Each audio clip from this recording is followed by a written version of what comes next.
Сегодня против знатоков.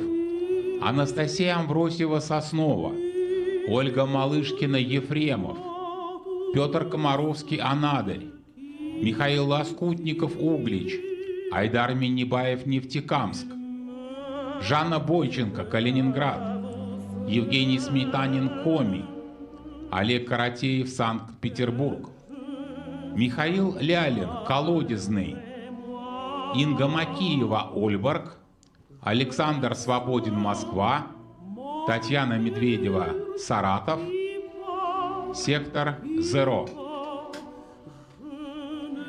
Благодарю вас.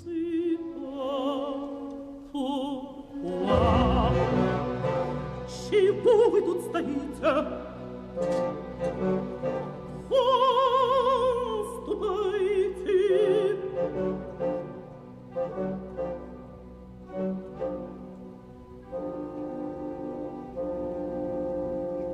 Начинаем игру.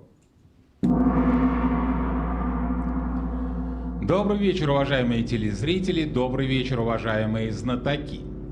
Пока не начались решающие игры юбилейного сезона, мы решили провести игру, посвященную 50-летию «Что, где, когда». Дата все-таки серьезная. Это будет необычная игра по особым правилам. В любом случае в конце игры будет решающий раунд, раунд Zero.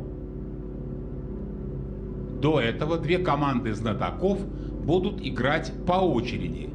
Сначала до 3 очков самая опытная команда клуба, команда Виктора Сиднева. Добрый вечер, Виктор.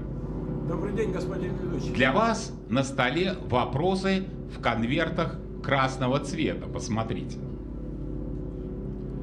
А затем до счета 6 сыграет самая молодая команда клуба, команда Дарины Сибуль. Добрый вечер, Дарина. Здравствуйте, господин ведущий. Для вас вопросы в конвертах черного цвета.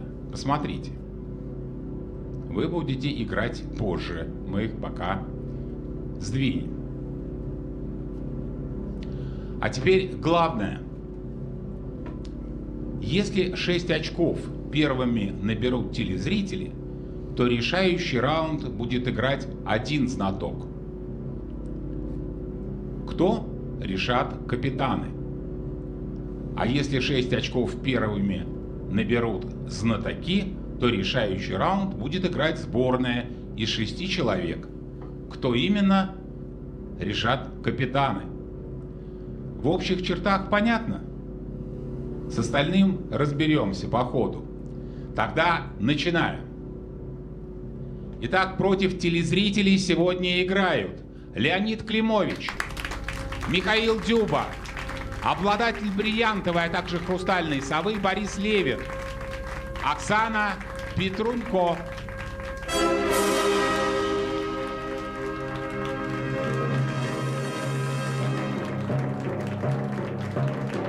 Магистр игры «Что, где, когда», обладатель бриллиантовой и 6 хрустальных сов Александр Друзь и капитан команды, обладатель хрустальной совы Виктор Сиднев.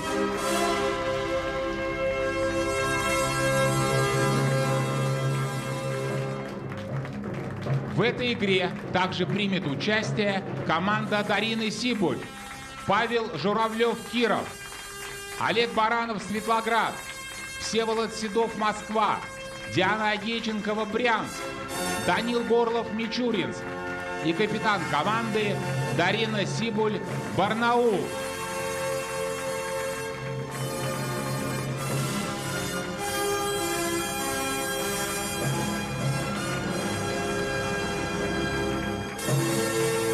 Зимние игры «Что, где, когда».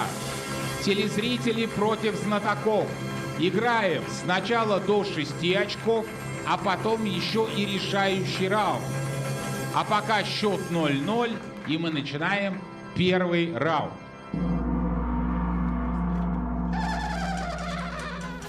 Господин Сиднев, добрый вечер. Добрый вечер, господин. Сегодня в любом случае вас ждет решающий раунд, раунд Zero. И состав вам придется определять вместе с Дариной Сибуль. Виктор, у меня к вам предложение, на котором я не настаиваю. Я предлагаю, если будут играть 6 человек, то есть все будет хорошо. доверьтесь Дарине. А если все будет складываться плохо, берите инициативу на себя. Вы не против? Или вы коллегиально? Нет, я согласен. Господин Сиднев, ну а сейчас вам надо постараться создать запас для молодой команды. Фора им не помешает. Итак, Ефремов. Против вас играет репетитор Ольга Малышкина, город Ефремов, Тульская область. Вот волчок у нас все-таки, господин Сиднев. Виктор, Да. ну скажите, какой день рождения без торта? Внимание, праздничный торт.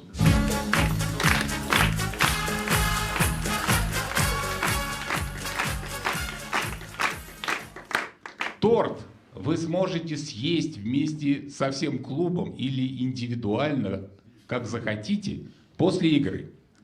Вопрос тоже будет про торт, но не про этот. Можете просто в приглядку на него смотреть. Или не смотреть. На одном из праздников в Аргентине гостям по традиции подают торт с лентами. Ленты спрятаны под нижним слоем торта. Их количество бывает разным. Внимание, вопрос. Господин Сиднев, почему же мы не вынесли вам торт с лентами? В чем заключается эта аргентинская традиция? То есть это плохая традиция, нам не захотели, Нет, коррида, потому нет, что это ленты, плохо. ребята. Может, Может, кто быстрее съест событие и достать эти самые ленты. То есть это не праздничное событие, Количество может, лент что-нибудь разное. произошло. Видимо, количество лент как-то связано с темой. Может быть, это Ну, сколько так лет может это человек день как прожил день на свете. рождения? Нет, не случайно же 50. То есть вместо свечек?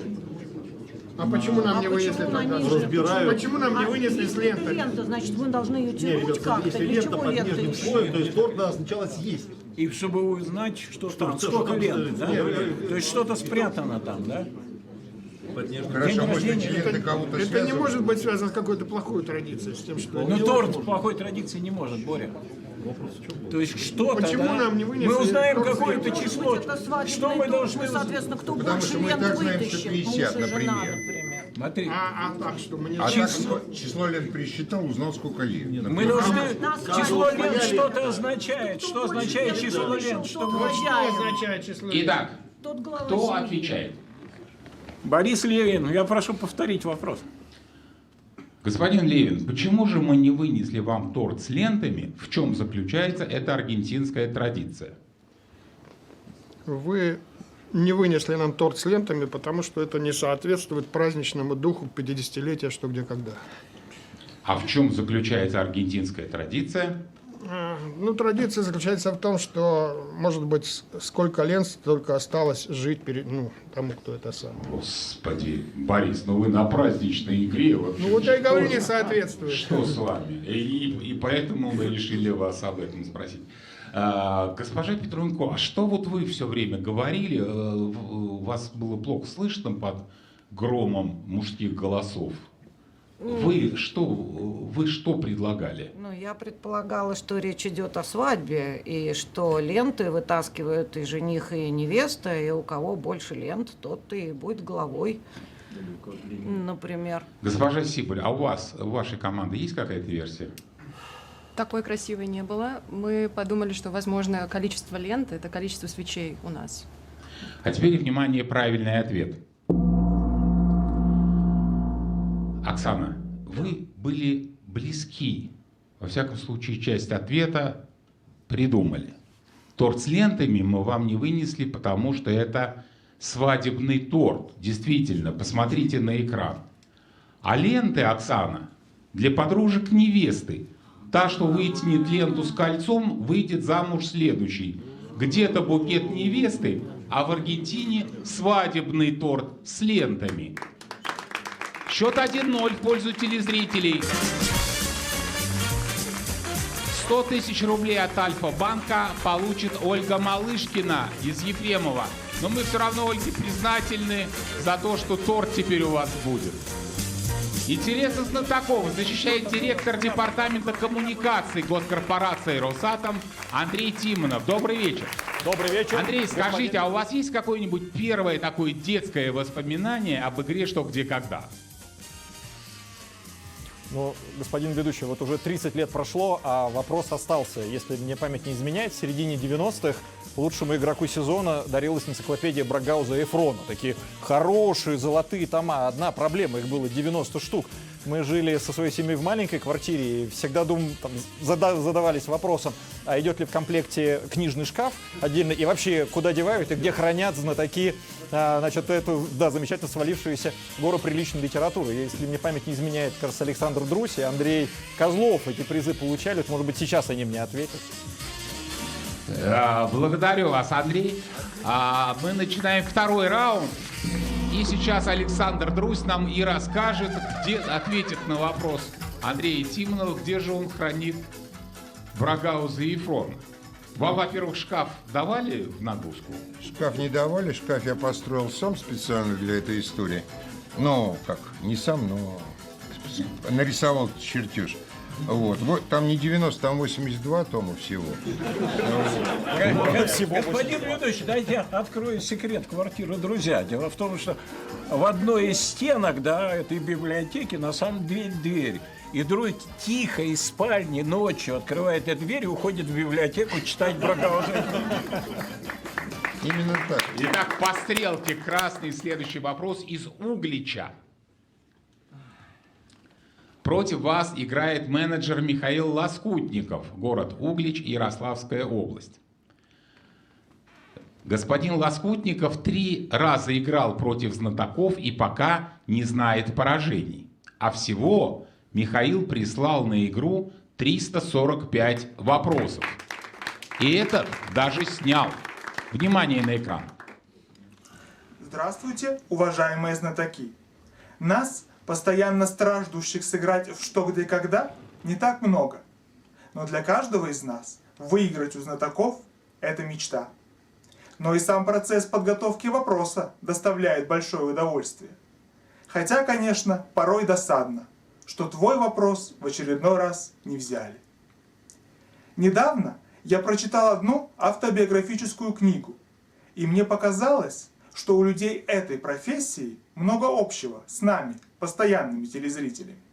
Их тоже немного, у них тоже есть мечта, и далеко не у каждого она осуществляется. Уважаемые знатоки, кто по профессии автор этой книги? Космонавты. Космонавты первый, что приходит? Да. А какая мечта? Ну, слетать в На космос. самом деле не все из отряда летают. Не все из отряда, да. Еще. Ну, таких профессий много вообще. Например. Их немного. Их немного, людей, профессий должно много, быть людей немного таких. в этой профессии. Небольшая группа. Так, еще кто-нибудь. Людей немного в самой профессии. Ну, В этой Да. профессии Их немного, да. Этих профессионалов. Например, это люди, которые ароматы определяют, их немного. Сомелье. Нет, достаточно. С мечтой не очень хорошо. Что можно создать? Мечта не у каждого осуществляется. Я просто ищу дополнительно, потому Я что понимаю. Так, еще. По этому параметру надо отсекать. Может быть, то есть есть какие-то, не знаю, какое-то художники, достижение артисты, именно писатели. Их до черта писатели, художники. Вообще профессии, в которых мало людей в принципе. Лауреаты Нобелевских Да премий. нет, Но это не не профессия. Альпинисты. Нет, Альпинисты тоже много. Тоже много. По восхождению мечтающие, не все. Да нет, их опять много. Кто отвечает? Климович отвечает. Леонид Климович. Прошу вас, Леонид. Мы так подумали вместе, дружно хором выдохнули на первой секунде, это космонавты. А теперь, внимание, правильный ответ. Не каждый космонавт полетит в космос, не у каждого телезрителя вопрос попадет на игру. Но у многих мечты сбываются. 1-1.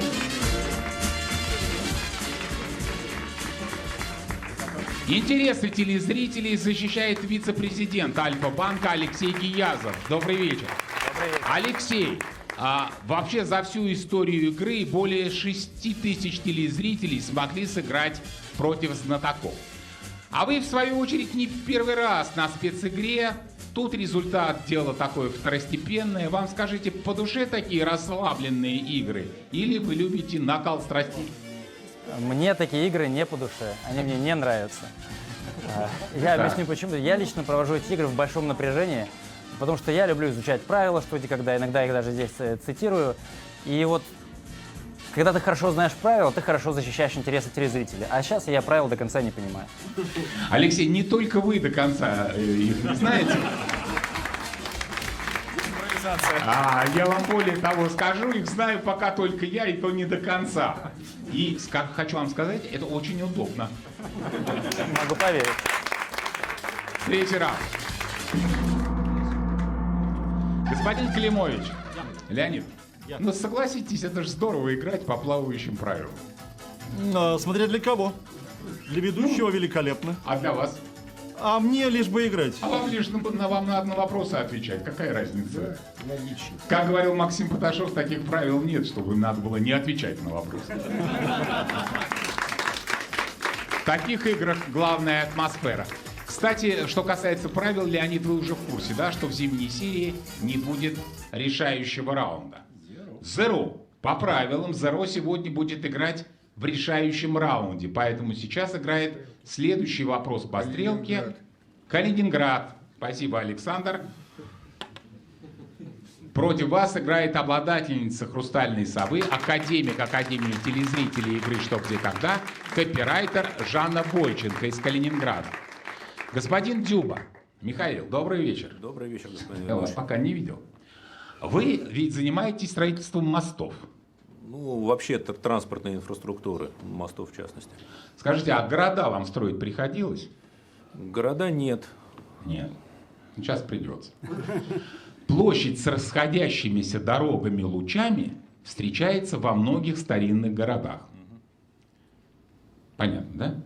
В XVIII веке прусский король Фридрих Вильгельм I решил воплотить принцип радиальной планировки в нескольких километрах от Потсдамского дворца. Посмотрите на экран. Красным цветом выделен один объект. Внимание, вопрос. Что это за объект и по какой причине король использовал в этом месте такую планировку?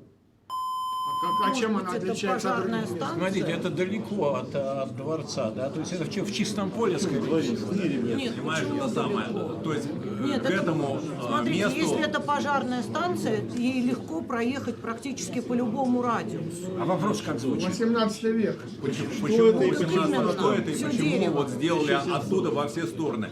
То есть либо со всех мест можно быстро сюда попасть, либо наоборот из этого что места вот- можно попасть во все Что места. вот этим красным выделено на Это сцене? тот объект, который... Да это тот вот объект, причем он не должен бросаться в глаза, то есть это не памятник какой-то. Понятно. Вот. Строение какое-то. Это Больница, вторая версия, но скорее пожарная, потому что красная. Первая скорая помощь. красный, потому что выделили. Это Ну смотри, это emergency какой-то, да? С другой стороны, Красный Крест. Может, это какой-то Либо для скорая, либо пожарная. развлечений, для Мне кажется, охоты, для- скорая помощь вряд ли, а пожарка была актуальна. Что в парке Просто стоит? скорая помощь, я не Что в думаю, парке что будет? существовало. Нет, В не было. 18-м. Так это скорее мы не знаем Прошу, парк лета. прошу, кто Отвечает отвечает? Оксана Петрунько. Прошу, Оксана. Ну, мы подозреваем, что в XVIII веке большой проблемой были пожары, и поэтому важно было, где размещается пожарная станция, таким образом, чтобы можно было легко по радиальной улице доехать до любого места, терпящего бедствия. То есть это пожарная станция. Ваш ответ занятен. Ну, теперь, внимание, правильный ответ я оглашу. Виктор, я хочу обратить ваше внимание. Вы все-таки обсуждая, вы помните, что сегодня как бы праздничная игра. Ну что, пожар-то, чего, с чего вдруг Огонь, мы? да. Госпожа Шутова, а у вас есть ответ на этот вопрос? Еще более Чайный домик. Есть, да? У нас еще более грустная версия. Да? Потому что это кладбище и поэтому... Уважаемые знатоки, в нескольких километрах от дворца начинались охотничьи угодья. Чтобы не заблудиться, госпожа Шутова, в округе были проложены 16 дорог, а там, где они пересекались, что находилось? Охотничий, только не чайный, а охотничий домик. Что-то, господин Сиднев, как-то у вас с охотничьим домиком не складывается. Как его ни назови, хоть чайный, хоть охотничий. 2-1 в пользу телезрителей. А 100 тысяч рублей от Альфа-банка получит Жанна Бойченко из Калининграда. Уважаемые телезрители, на праздничную игру в клуб пришли особенные гости. Но если Виктора Зарецкого, который в клубе 50 лет, и Бориса Еремина, обладателя почетного звания «Лучший капитан клуба», вы могли видеть в зале в ноябре, то вот первый обладатель «Хрустальной совы» аж 1984 года Нурали Латыпов и обладательница «Хрустальной совы» 1993 года Людмила Герасимова давненько у нас не были. Людмила, добрый вечер. Начнем с вами. Добрый вечер.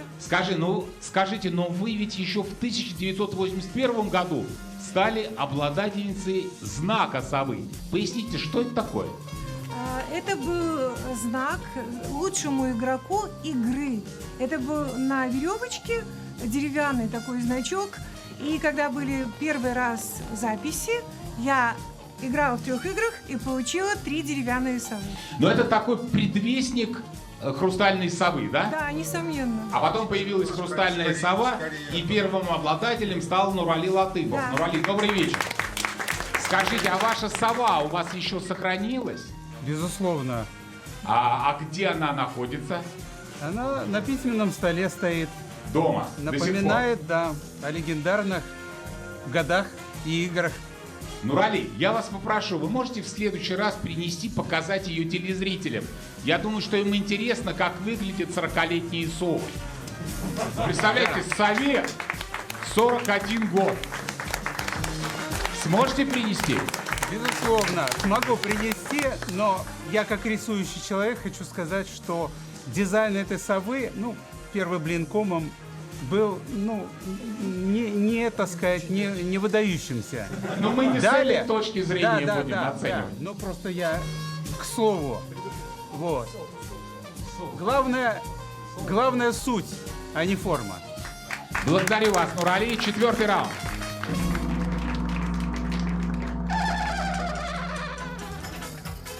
Оксана, госпожа Петрунько, скажите, а с кем из наших сегодняшних гостей вам приходилось играть за столом? С Милой, конечно же. Мне кажется, с Нурали мы не играли. Мы играли в одно и то же время, но, по-моему, не играли ни разу в одной команде. Параллельных мирах. Мы шли параллельным курсом, да. Господин Друзь, а вы с кем-то не играли? Если не ошибаюсь, ни с Борей, то есть вот кроме Милы ни с кем не играл. Красный следующий по стрелке Санкт-Петербург. Как-то у нас с Волчком интересно. Против вас играет Олег Каратеев из Санкт-Петербурга. Господин Гиязов, 18 октября вы сказали телезрителям, что с вопросами, снятыми на видео, еще можно успеть на зимнюю серию. Олег Каратеев вас услышал, откликнулся на ваш призыв и отправил вопрос 22 октября. И успел. Внимание на экран. Здравствуйте, уважаемые знатоки. Общеизвестно, что как в труде, так и в различных жанрах искусства встречаются так называемые династии. Отцы, дети, сестры, братья и так далее. Часто они добиваются больших высот мастерства и известны всему миру. Уважаемые знатоки, каким образом двое великих братьев связаны с нашим элитарным клубом «Что, где, когда»? И кто они? Братья Гримм как-нибудь связаны? Меня первая мысль братья Васильевы, хотя они братьями не были, кинорежиссеры. Так, да и чего? Хорошо. Васнецовы есть. А Весняные великие братья. В доме не играли ни в каком Весняных. Нет, Васнецовы Двое великих братьев. Но великих, давайте, но райты были великие. С телепрограммой, не знаю. Люмьеры. Райт это просто фамилия прав. Люмьеры, как прародители. Нет, может русские? Еще великие братья. Я говорю, Черепановы. Хорошо. Еще великие братья. они паровозы. Но они все братья Васильевы не могли тут что-то снимать в этом домике? Но опять элитарным клубом. Березутские у нас были. А братья Латыповы, Не, кстати. ну великие, нет. Кстати, хорошо. Ну, великие ребята, ну. А великие, да, великие братья. Великие братья. А кто такой вообще великие братья? Люмьеры, Грим, и кто еще? Ну вот Райты тоже прародитель. Давайте сначала решим, кто будет отвечать. Отвечать будет Друзь. Господин Друзь, вам отвечать за всех. Все-таки мне кажется, что вы увлеклись перечислением братьев и совсем забыли про часть, что это имеет отношение к игре. Вы братьев пытались к игре, братьев Люмьер, привязать и Грим. А надо отталкиваться наоборот. Какие же братья в игре-то у нас имеют отношение к игре? Великие? Не, а вы какие? А великие? О, Вы их знаете точно? ну, у нас в игре много. Слушайте регулярно. Слушаю регулярно. Может, оставьте музыкальные. Не, ну... Вторую Так, минуту. хорошо. Давайте это самое. Давайте так предположим. Если мы их слушаем регулярно, то один из них написал слова. Подожди, ну. Если слушаем регулярно, один из них написал слова, другой написал музыку к той арии Германа, которую мы слушаем регулярно. Братьев звали Петр Ильич и Модест Ильич Чайковский. Вот оно как. А теперь, внимание, правильный Можно ответ. спеть даже. Хотите. Тихо.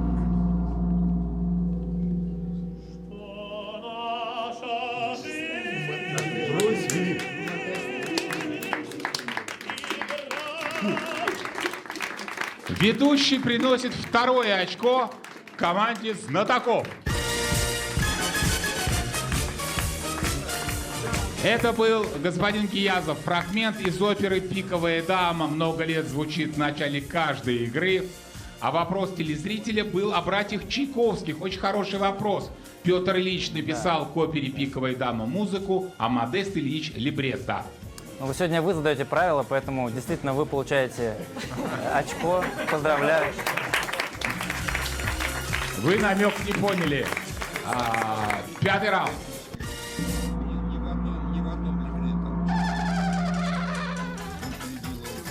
Господин Друз, ну скажите, ну что вам, чего вам не хватает-то? Ну что, как бы охотничий домик, пиковая дама.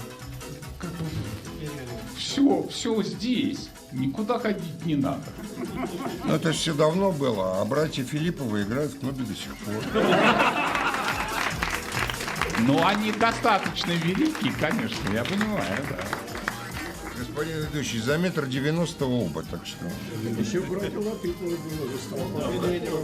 Саратов. Нет. Саратов. Да. Итак, 2-2.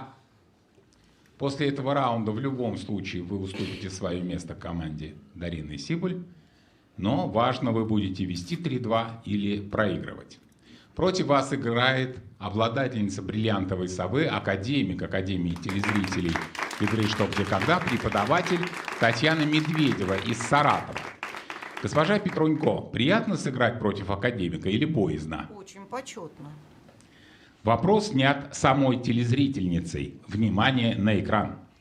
Здравствуйте, уважаемые знатоки. Все вы наверняка помните вопрос Николая Азарьева про академика Королева, фамилия которого чаще всего упоминается в телепередаче «Что, где, когда». Но упоминают ее, как правило, один раз за игру. А была в истории «Что, где, когда» игра, в которой другого академика упомянули даже не 10, а более 20 раз. Правда, опосредованно. О каком академике идет речь? И что, собственно говоря, упомянули? Что-то Академия телевидения названо может, именем академика. Что-то. Опосредованно. Ворошилов был членом Ворошилов Академии. Академия телевидения, он был академиком, да. Ну, так мало. Тут шведские профессора играли. Они Понимаешь, тоже а были академики. больше 20 Не, раз. не академик. Больше, это больше там, 2 раза за вопрос. Да. Сидеть за столом. Это постоянно говорились. А что значит говорилось опосредованно? об Без академике, фамилии? Без фамилии в том-то и дело. Что-то названо. Кто сказал? Опосредованно. Опосредованно было сказано. Может быть, это улица академика кого-то? Не. Про улицу это там было. Нет, да смотри, и что за мероприятие было? Да чему игра была, что ли? На игре, Нет. на игре. Более Но 20 это была раз. специфическая Какая-то игра, это специгра, один да, раз было. Так специгра, может быть да. юбилейная игра была, и Ворошилова все-таки вспоминали. Ну, как-то очень... В лоб, да, я понимаю. Не, хорошо. А все остальное не в лоб? А может быть, это академики, которые сюда приходили задавать вопросы? Просто академик. Одного академика. Одного 20. академика 20 раз, там 10 раз.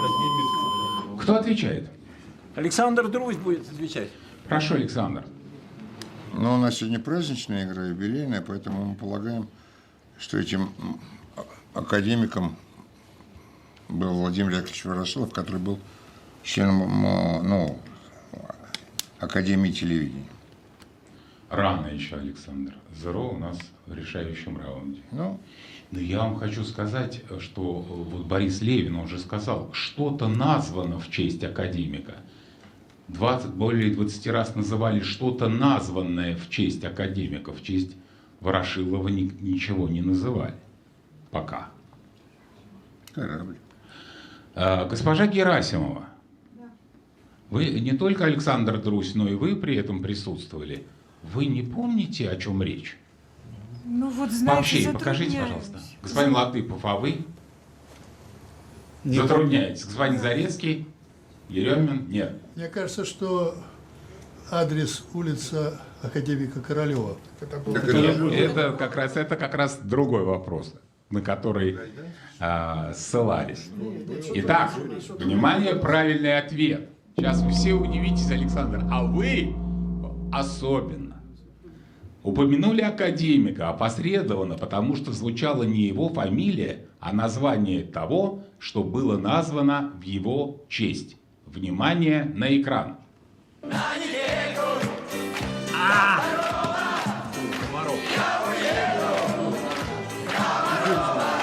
Академия Комарова. Комарова назван в честь академика Комарова.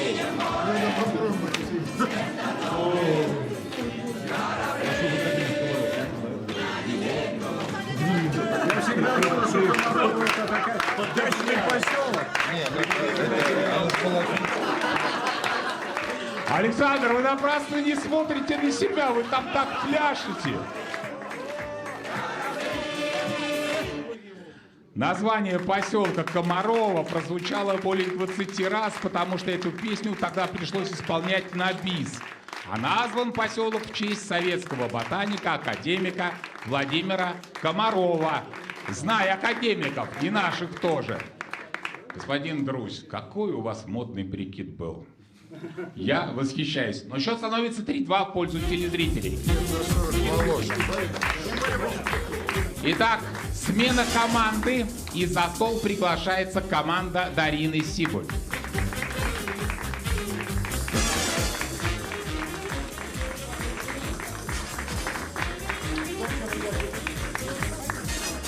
Прошу вас, проходите.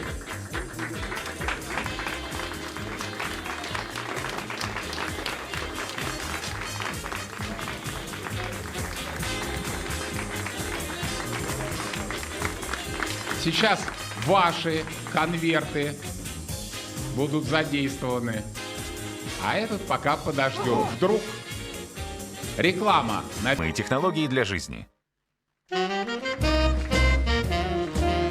Уважаемые телезрители, букмекерскую компанию BetBoom в клубе «Что, где, когда» представляет заслуженный мастер спорта России Павел Погребняк. Добрый вечер. Добрый вечер. Павел, на последней игре осенней серии вы посоветовали посмотреть бой Ислама Махачева. Я воспользовался вашим советом и, скажу вам, не пожалел. Спасибо. Господин ведущий, мне бой тоже понравился. Очень качественная победа. Ислам Махачев теперь обладатель 2 чемпионских титулов UFC. Вот. А компания BetBoom, в которой он будет участвовать в официальном турнире в Америке, будет непременно там. Все подробности в приложении Бэтбум. Спасибо, Павел. Мы начинаем 6-й раунд.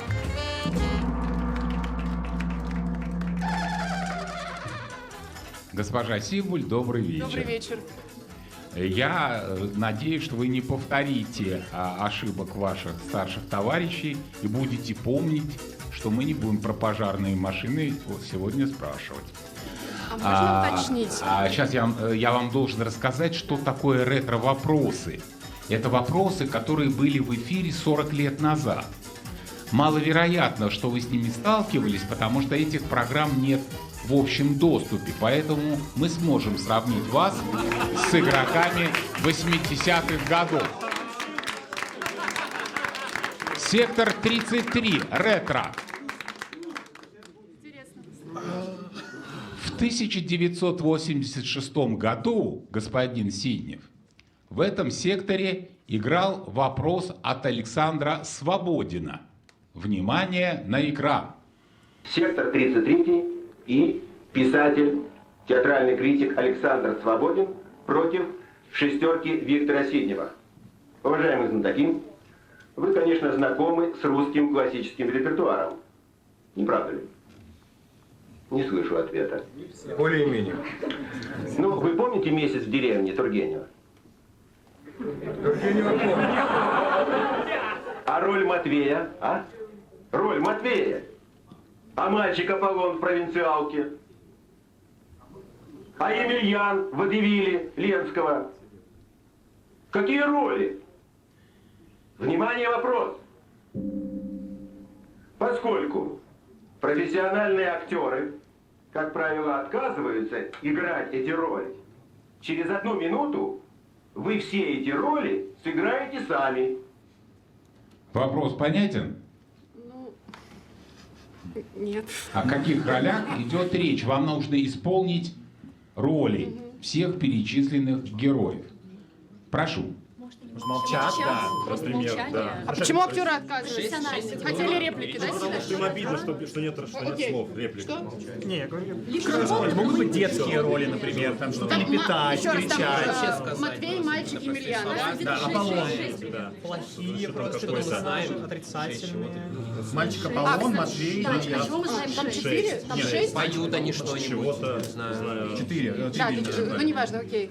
А правильно понимаешь, что там никто не знает? От чего актеры отказываются? Давайте. Что плохо считается играть, кроме Ну, обидно, молчания? когда вот действительно нет реплик. Ну, кроме... Какая-то примета плохая, может быть. Сломай ногу. Да, А, слушай, мед играть плохая примета? Не будет. Я про Праздник, меток извините. вряд ли. Ну, да, молчать я тоже подумал. нехорошо. А праздник что? Сыграть Может что? быть, они скоморохи какие-то шут... Ну, нет, это не Если буквально Сыграть деревья, можно. камни, Сами не сыграть. знаю. Еще. Это может быть клик Ну какой-нибудь. и хорошо, что одновременно мы должны сыграть. Ну да.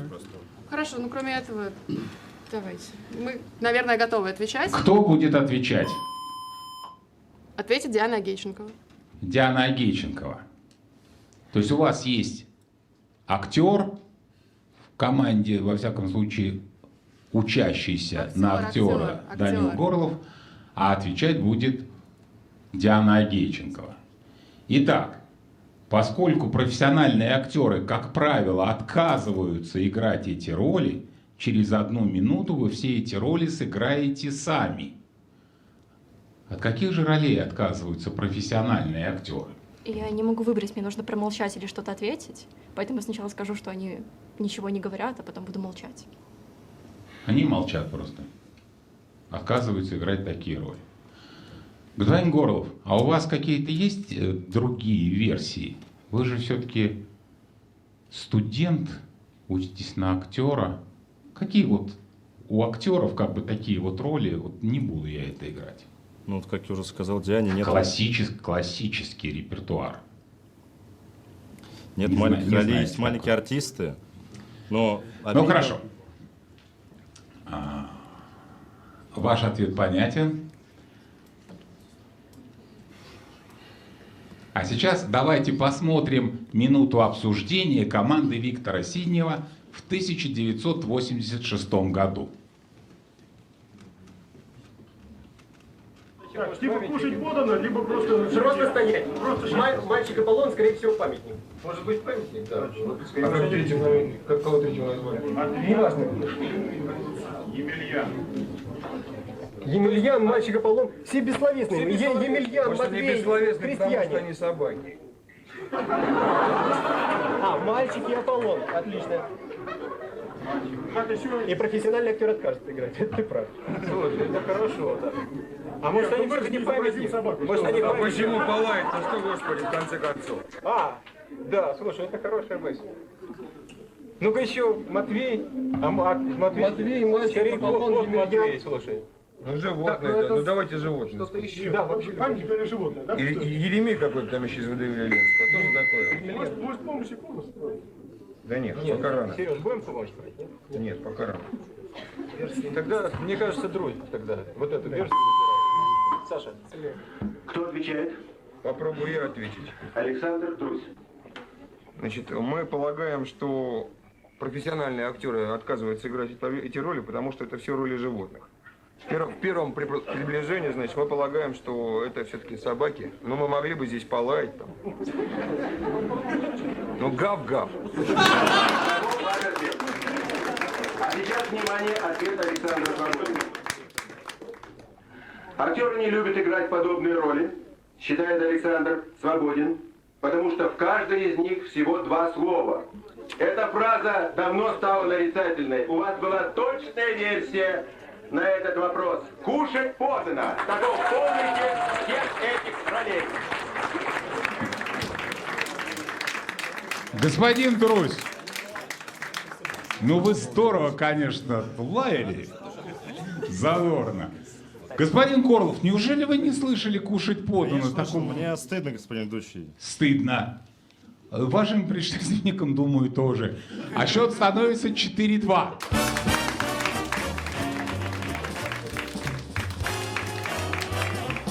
Господин Гиязов, а как мы поступим с выигрышем 100 тысяч рублей от Альфа-банка? Надеюсь, вы не намекаете, что мы господину Друзю будем платить. Ну, мы сделаем так. Если представитель, ну, либо член его семьи свяжется с программой «Что, где, когда», допустим, до 15 декабря, то Альфа-банк выплатит 100 тысяч рублей. А чтобы связаться, надо написать на адрес retro@tvoigра.ru. Благодарю вас, Алексей. Продолжаем игру. 7-й раунд.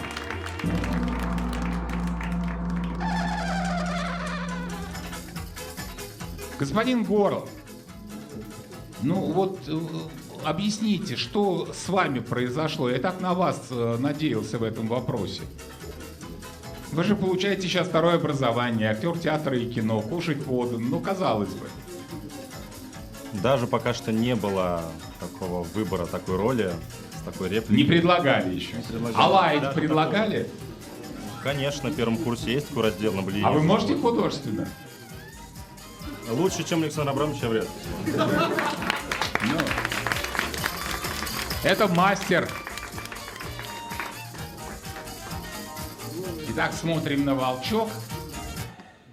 По правилам Зеро будет на решающем раунде, поэтому следующий Соснова. Господин Друзь, спасибо, что вы мне всегда помогаете. Итак, госпожа Сибуль. Против вас играет Анастасия Амвросьева, поселок Сосново, Ленинградская область.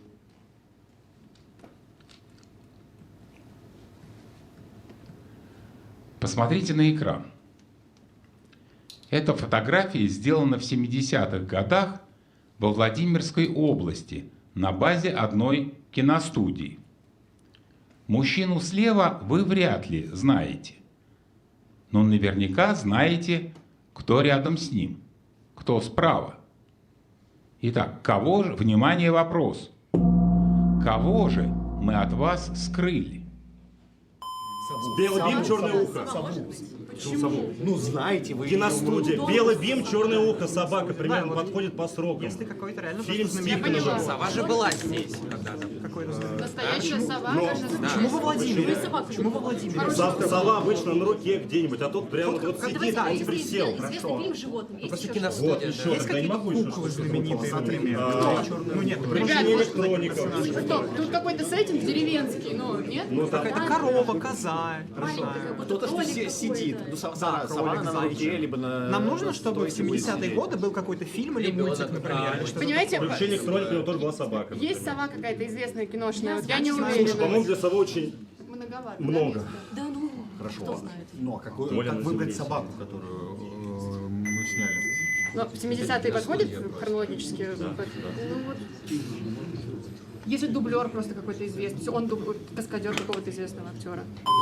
Итак, госпожа Сибуль, сейчас дело в вас. Вот на предыдущем вопросе Виктор Сиднев не выбрал правильную версию, а выбрал неправильную.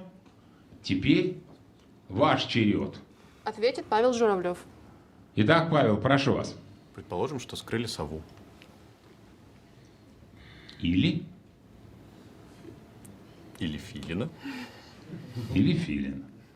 Теперь, внимание, правильный ответ.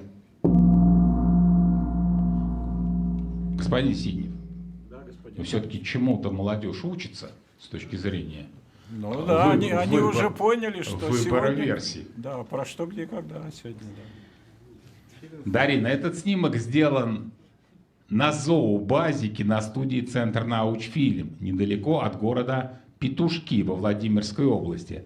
А рядом с дрессировщиком, посмотрите, филин Фомка. Внимание на экран. Филин Фомка был героем программы «Что, где, когда» в 80-е годы. Он лично присутствовал на съемках и производил впечатление настоящего интеллектуала. Господин Зарецкий, Виктор, вы помните Фомку? Конечно, помню. Да. А Фильку? Филька был на Герцена.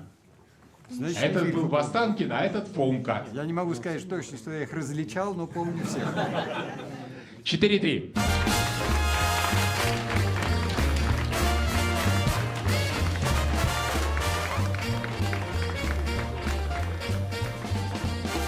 Господин Тимонов, если из среднего возраста игроков команды Виктора Сиднева вычесть средний возраст игроков команды Сибуль, то получится возраст совы Нурали Латыпова. Или средний возраст команды Максим Поташова. Андрей, скажите, насколько заметна разница в игре этих двух команд? И в чем она в первую очередь проявляется?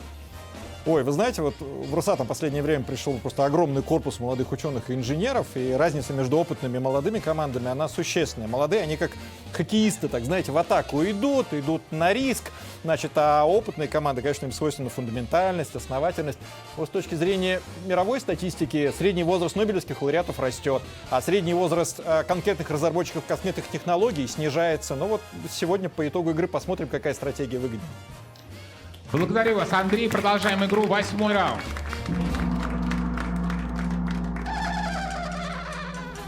Госпожа Сибуль, вот вы играли блиц-марафон и тогда соревновались с другими командами. А сегодня вы с командой Виктора Сиднева заодно помогаете друг другу.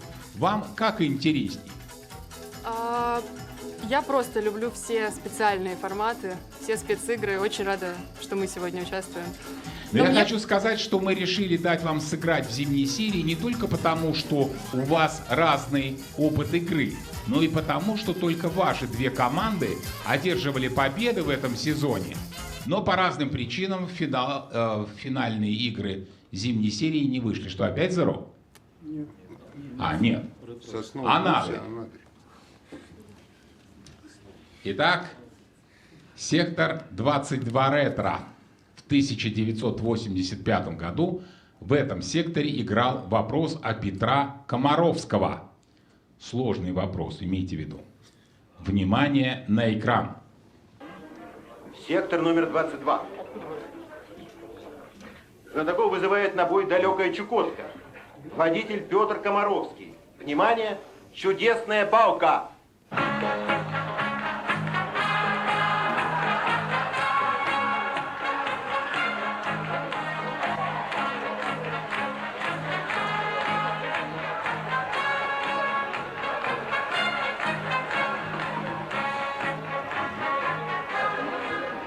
уважаемые знатоки, перед вами посох северного пастуха-оленевода.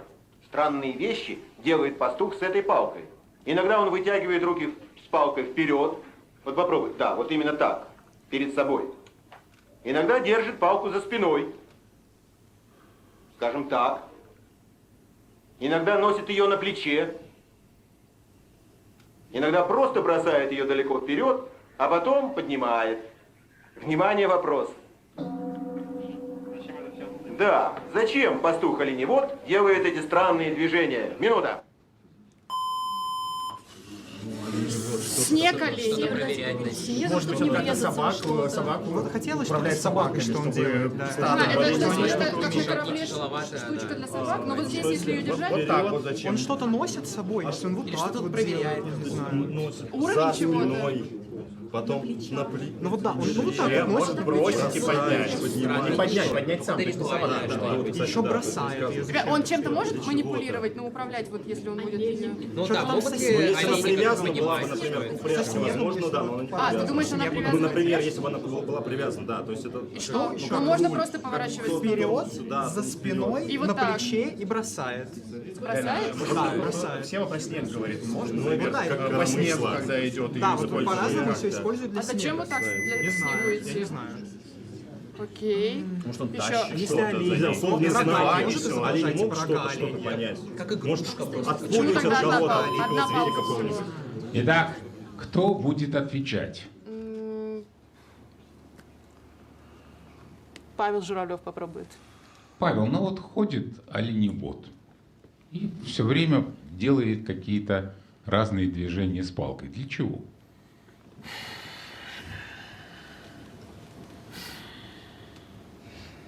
Ну, возможно... Извините, это Всеволод Седов, отвечает Павел Журавлев. Возможно, на севере все-таки холодно, и, может быть, он боится того, что может обморозиться.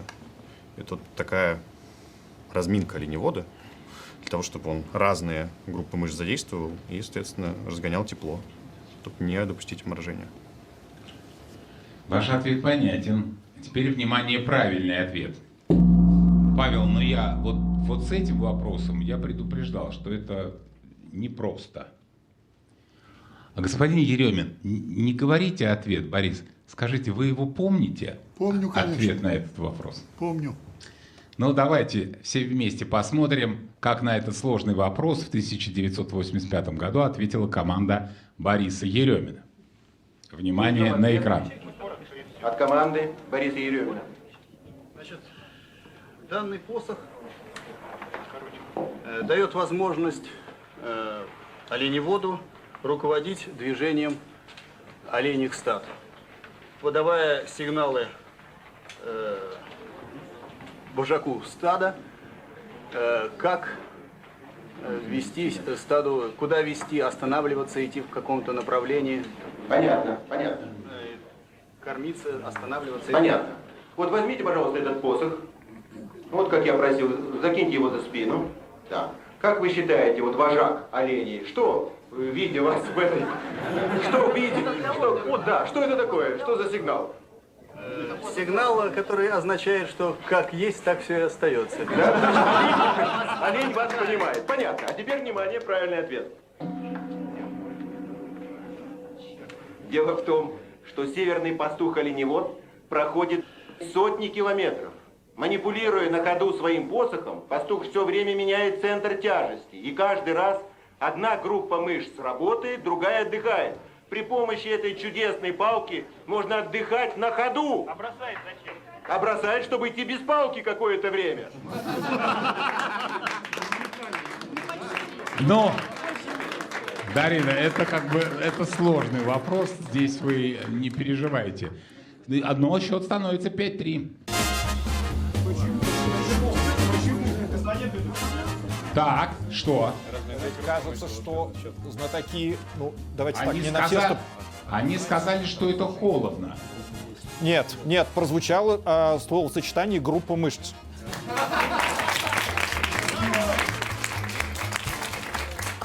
То есть Сейчас, только вы меня не обманываете, я с удовольствием помогу команде, но группа мышц прозвучала, но они говорили, что он отдыхает. Павел, попробуйте воспроизвести свой ответ, который вы дали. Ну, я там рассуждал про холод и про то, что таким образом он разминает разные группы мышц. Так точно. Это было. Ну, не только холод, но и разминка. Когда одни разминаются, другие отдыхают. Ну, праздничная игра, не будем тогда портить друг другу настроение. И не будем зачитывать этот ответ. Ну, вы что? Не надо мне портить настроение. Нет, господа, ну я не понял, что это был правильный ответ. Павел, решайте вы. Что вы имели в виду? Это... Разминался. Он разминался. То есть вы считаете, что правильно? Павла, мне покажите, с мнением защитников интересов я ознакомлю. Хорошо, давайте, счет 4-4. Господин Еремин, а вы не против такого разрешения ситуации? Как вы считаете? Кого спросили? Бориса Еремина я спросил. Подобного или в этом вопросе? В этом вопросе. Нет, конечно. Ворошилов же был рефери. Нет, а сейчас правильно ответил знаток или нет? Знаете, если отвечать мне для точности как математику, то нет. А если как литературу? А если как человеку, который хочет выиграть независимо ни от чего, то да. Борис, господин, потише музыку, пожалуйста. Господин Еремин, вот смотрите, я на что обратил внимание, что 40 лет назад, отвечая на вопрос, вы не теряли самообладание. Это очень важно. Не забывали про чувство юмора. И что главное, никогда не сдавали. Вот в этом вопросе. Вы не сдавались. Как вам это удавалось? Надо было не забывать, что я отношусь к категории субъектов, называющихся Homo sapiens. И что? Точка. И точка. И точка. Все сказано. Хорошо, 9-й раунд.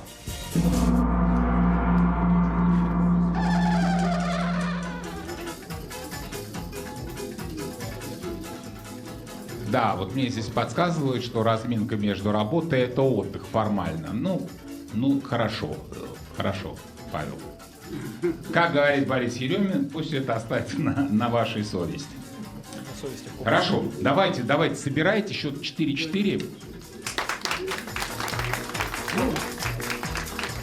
Господин Тимонов, Андрей, занесите, пожалуйста, в протокол, что ведущий вашу точку зрения воспринял сегодня. Наконец-то.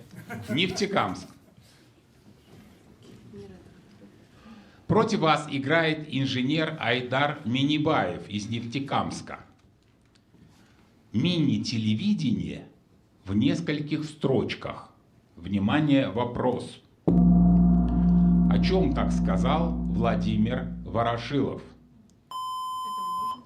Хоку хочется, несколько строк. Почему? Потому что яркие образы? Яркие образы, и да, и мало Если это строк буквально всегда. вопрос, письмо может быть Письмо, да, с вопросом. письмо. Вопрос не всегда телевидение, он может разное показывать. Вопрос, наверное, вопросы разные по размеру. Не, просто наверное, что-то вопрос устойчивое по нужно на него размеру. Слушайте, ну вопрос не всегда такой, прям тебе образами. Вот тут хочется, чтобы ты картинку увидел какую-то. С другой стороны, когда задается вопрос, происходит такое обсуждение, что это мини-телевидение. В нескольких строчках? Да, внутри Ну, человека как будто- или ты загорается. что-то читаешь, и у тебя уже картинка складывается. Ну, вопрос. Просто может- афоризм какой-нибудь. Высказывание. Ворошилов.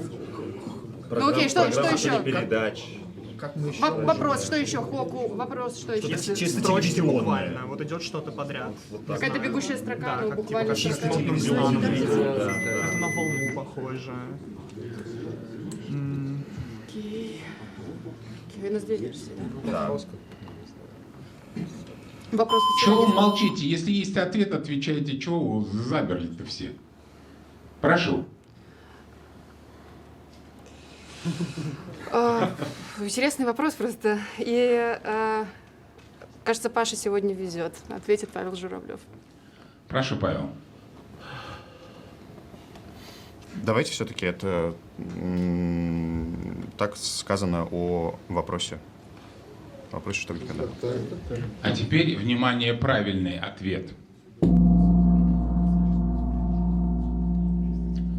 Госпожа Сибуль, это вот просто вот по классике тот вопрос обсуждения команды Виктора Синева, который мы вам показывали. На первой секунде правильная версия, потом пообсуждали, помудрили, и мини-телевидение в нескольких строчках. Так Владимир Ворошилов говорил о хокку. Владимир Яковлевич очень ценил этот жанр японской поэзии. На столике его всегда лежал сборник хокку. Кстати, всего в клубе «Что, где, когда» прозвучало 64 вопроса про хокку. 5-4.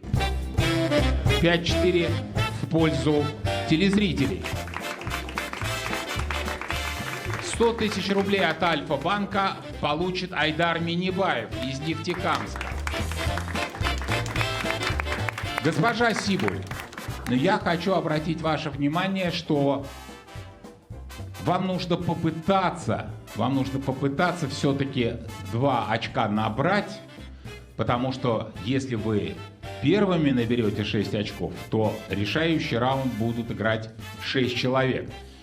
Если же вам это не удастся, то тогда все равно победа может быть за знатоками. Но если один человек ответит на вопрос решающего раунда. Соберитесь с мыслями. Реклама на Первом канале. Сегодня вопросы довольно необычные. Скажите, вам удается на них отвечать? Да, конечно, господин ведущий. Ведь я в одной команде с Максимом подошел. Сегодня. Да. А для тех, кого интересуют вопросы попроще, могу предложить интеллектуальное шоу BBIQ. В нем пользователи Bad-Boom могут отвечать на вопросы и в то же время отвечать на вопросы в приложении Bad-Boom. Благодарю вас, Павел, 10-й раунд. Господин Гиязов, Алексей, что вы такой непраздничный сегодня? Вы на вопросы не отвечаете или почему? У меня другая работа, я на вопросы не отвечаю. Я в печали. Знаете, я что-то как не сориентировался и забыл сказать, что вот за тот вопрос, который у нас ответил Павел Журавлев, мы же деньги не заплатили. 100 тысяч рублей, мне кажется, надо отправить автору вопроса. Это во-первых. Что значит вопрос, который ответил Павел Журавлев? Вопрос, на который не ответил, с моей точки зрения, Павел Журавлев, но засчитали очко. Это ретро-вопрос. Ретро, да. Надо, так сказать, деньги-то отправить. Итак, ЗРО мы сыграем позже, а по стрелке, давайте по стрелке, Коми. Сектор 31 ретро. В 1985 году в этом секторе играл вопрос от Евгения Сметанина. Внимание на экран. 31 сектор. От имени телезрителей раунд ведет инженер-строитель Евгений Сметанин, Коми АССР. Внимание! Собираемся в поход!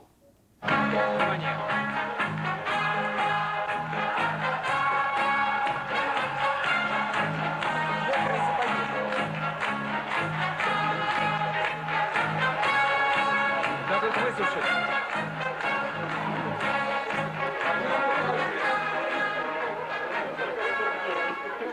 Уважаемые знатоки, туристы утверждают, опытные туристы, что для того, чтобы быстро высушить насквозь промокшие сапоги, необходимо 3 вещи. Спички.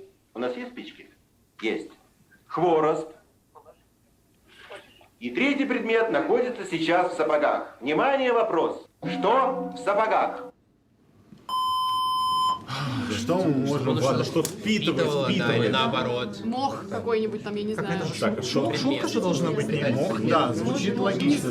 Разжигаем костер. Внутри впитывает мох. А механика какая? Вы разжигаете А может быть камень просто кладут, он нагревается, и за счет Что? этого Что? камень внутрь кладут, он быстрее нагревается. Нет, это не плохо. Сначала кладут камень, костер сгорается, а потом горячий камень кладут в сапоги. Я поняла. Они поэтому уже что в сапогах. Окей, я про камень поняла, хорошо. Опытные туристы. Что можно найти в лесу? Окей, что ничего не надо с собой брать? Слушай, ну гора нет, мокрый Типа сам по себе. Какой-то странный предмет. Да он мокрый. Да он высыхает, он может живот чистить. А что еще быстро отдает тепло? Я не понимаю, почему. Ну, что быстро тепло может отдавать сапоги? Ну, вода какая-нибудь, может, вода горячая. Фляжка какая-то? Ну, это надо брать с собой, давай. Ну, очень ответственный момент, госпожа Сибуль. Как обычно, ответит Олег Баранов. Олег, прошу вас. Допустим... На Хоку вы не вмешались. Допустим, камень клали. Камень клали? Да. И что происходило? Он был уже нагретый, и благодаря Его этому... нагревали? Да, и он быстрее испарялась влага. И быстрее... Ваш ответ понятен. Камень. А сейчас давайте посмотрим минуту обсуждения команды Андрея Каморина 1985 года. Внимание на экран. Минута. Погоди, ребят, давайте обсудим. Почему вода? Кладутся сапоги прямо на на костер, а они же не могут сгореть, они же влажные. При этом испаряется. Погоди, а внутри-то? Что, а потом воду выливаешь, спокойно кладешь туда угли, а угли очень гигроскопично, они полно воды в себя впитывают. Потом высыпал, уже изнутри будет сухо. Они, то есть они нагреют. Вариант, ребят, ну еще вопрос. Снаружи сушится, а потом внутри. Да. Еще вопрос. Камень на костре надо разогреть, Вернуть камень в условии нет. Нет, камень может лежать там. Камень может лежать там, нагреть. Угли там могут лежать? Потрогать можешь? Ребят, ну вообще снег капает. Вода, ребят, вода. Нет, погоди. Ты СБ все высказал, хорошо. Камень может быть, да? Но он сожжет кожу.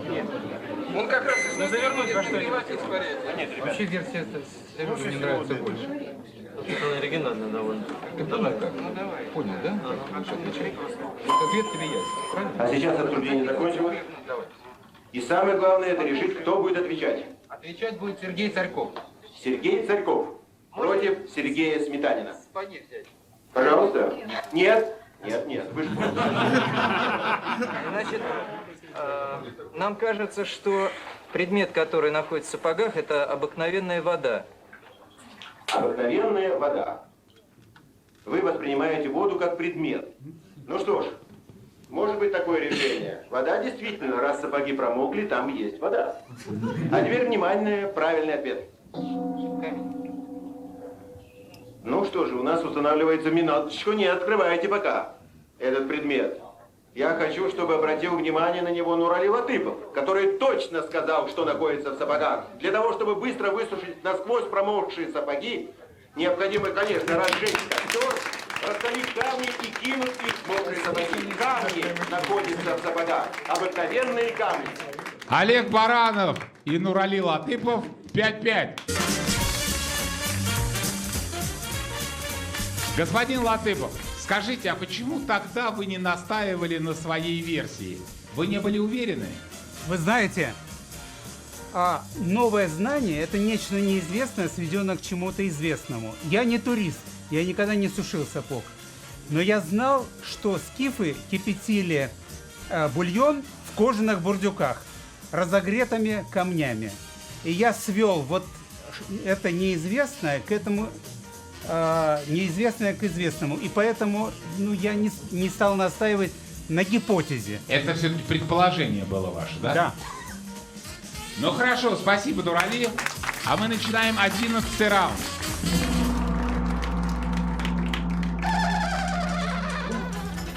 Госпожа Сибуль, ну что я вам хочу сказать?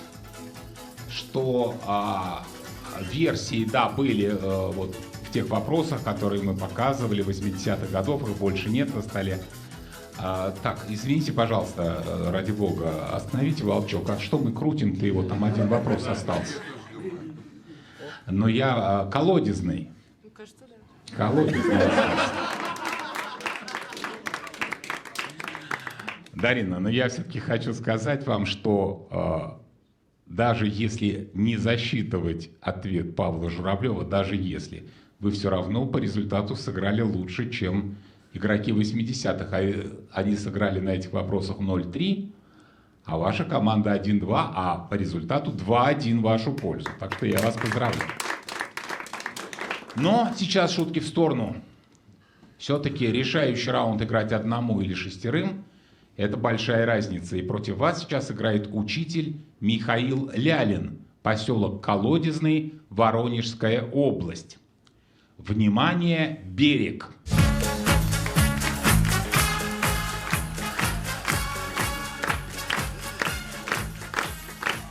Уважаемые знатоки, роман «Берег» вышел в 1975 году. За этот роман Юрий Бондарев был удостоен Государственной премии СССР в 1977 году. Внимание, вопрос. А какое событие было в биографии этой книги в 1976 году? Первое подаренное. Вот это вот, когда вручали Да, книжки. первый подаренный. Да, 76-й первый подаренный подходит. 75-й год, Хорошо. как бы, что где когда. Все помним книжки. Очень Да, всё, да. точно тут было. А если что-то другое тут? Например, вопрос. А почему 2 года Да, премию не вопрос давали, прислали, например? Ну, после этого, например. Не, просто нет. хорошо. Не, почему? А, Просто слушай, ее дали просто в 76. Окей. По книжке стала Про книжки я поняла, А мог автор он задал. написать вопрос? Вот. Типа, что это его был Или по вопрос? этой книге. Или по этой книге. Или по этой книге, или что он сам прислал вопрос. Биография этой книги, да. Само как Может, копия, не да? они уже написали. Открыть ее можно? Окей. Ну, ладно. Просто роман. Да. Сам первый вопрос Окей, был первая про зеркало. подаренная Хорошо. книга. Да, либо Может первое быть. подаренное. Что? Про первый подарок я все поняла. Первый вопрос по этой книге. Да, а события в подходит. биографии книги или человека? Книги. Книги, да. Еще что с книгой может случиться? С копией физической. что там просто вот эту книгу как в черный ящик будет положить. Ну, что перевели, что-то вот такого рода. Появилось в программе «Что, где, когда». Ладно, хорошо. Все. Итак, Я попробую ответить. Дарина Сибуль, прошу вас. Хотя это, как у нас обычно бывает, не моя версия. Это первая... А чья? Кажется, Олега Баранова и Дианы Агеченковой. Эту книгу дарили в «Что, где, когда». Возможно, примечательно она еще тем, что это была первая подаренная «Что, где, когда» книга. За ответ.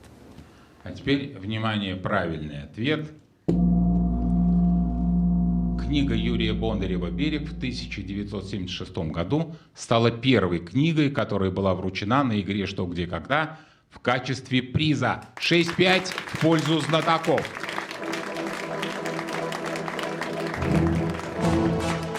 Счет 6-5 в пользу знатоков.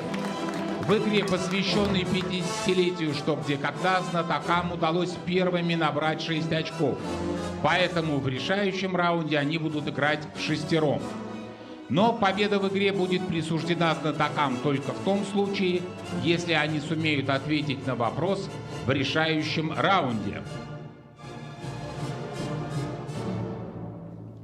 Итак, капитаны, прошу, собирайте команду.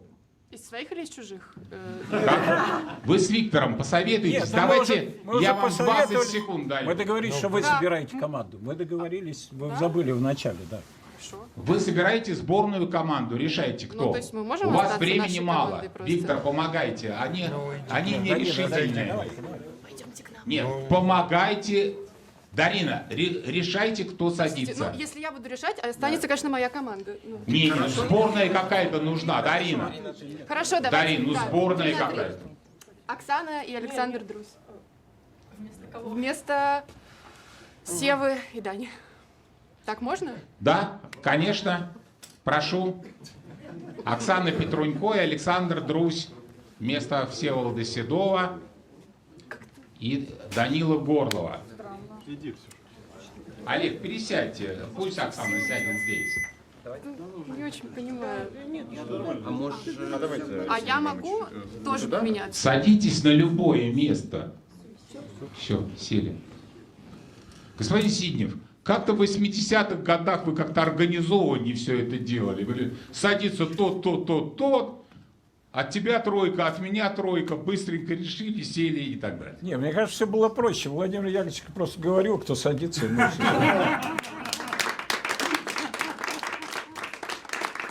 Итак, мы начинаем решающий раунд. Раунд 0.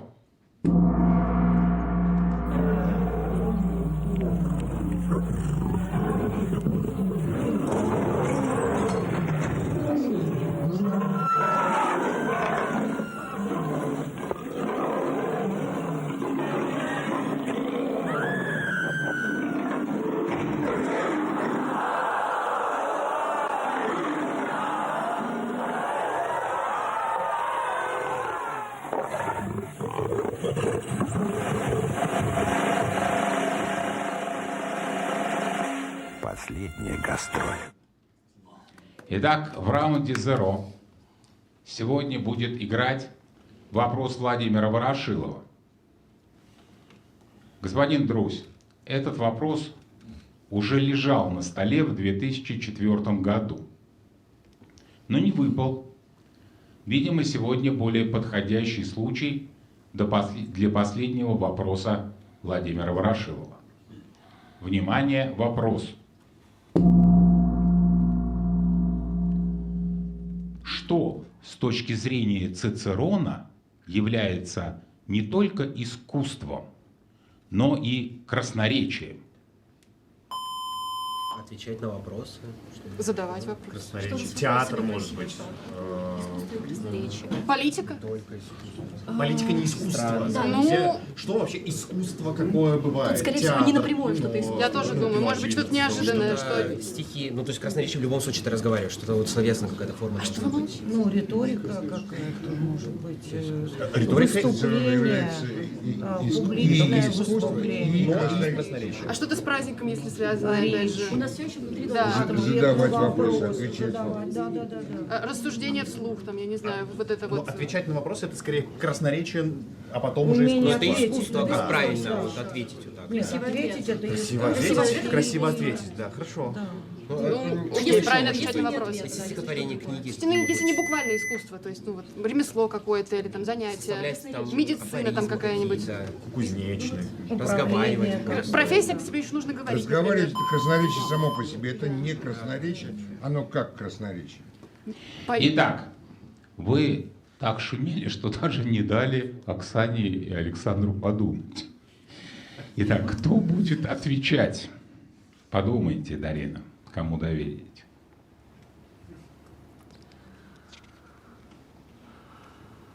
Ну что-то все молчат, как будто бы Павлу Журавлеву можно снова ответить. Или Александру Друзю. Александр Друзь ответит. Александр, все-таки выбор на вас пал. Что с точки зрения Цицерона является не только искусством, но и красноречием? И эта мысль Ворошилову нравилась, раз он взял ее в вопрос. Ну, как-то выбор не богатый у меня, я отвечу свою версию. Искусство задавать вопросы. И отвечать на них.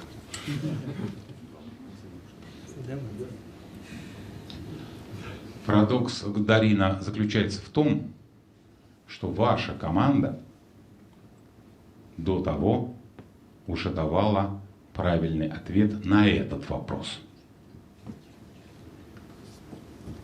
Внимание, правильный ответ.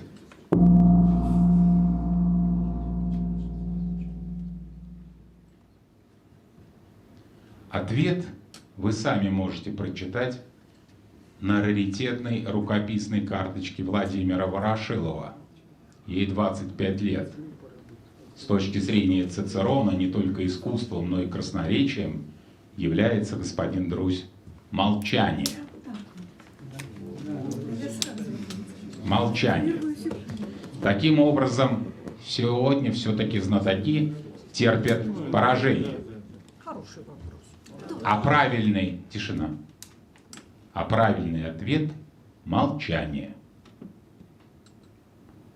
Несмотря на многолетнее молчание, дело Ворошилова живет, о чем красноречиво свидетельствует то, что игра «Что, где, когда» уже отметила свое 50-летие. Владимир Яковлевич, спасибо за игру.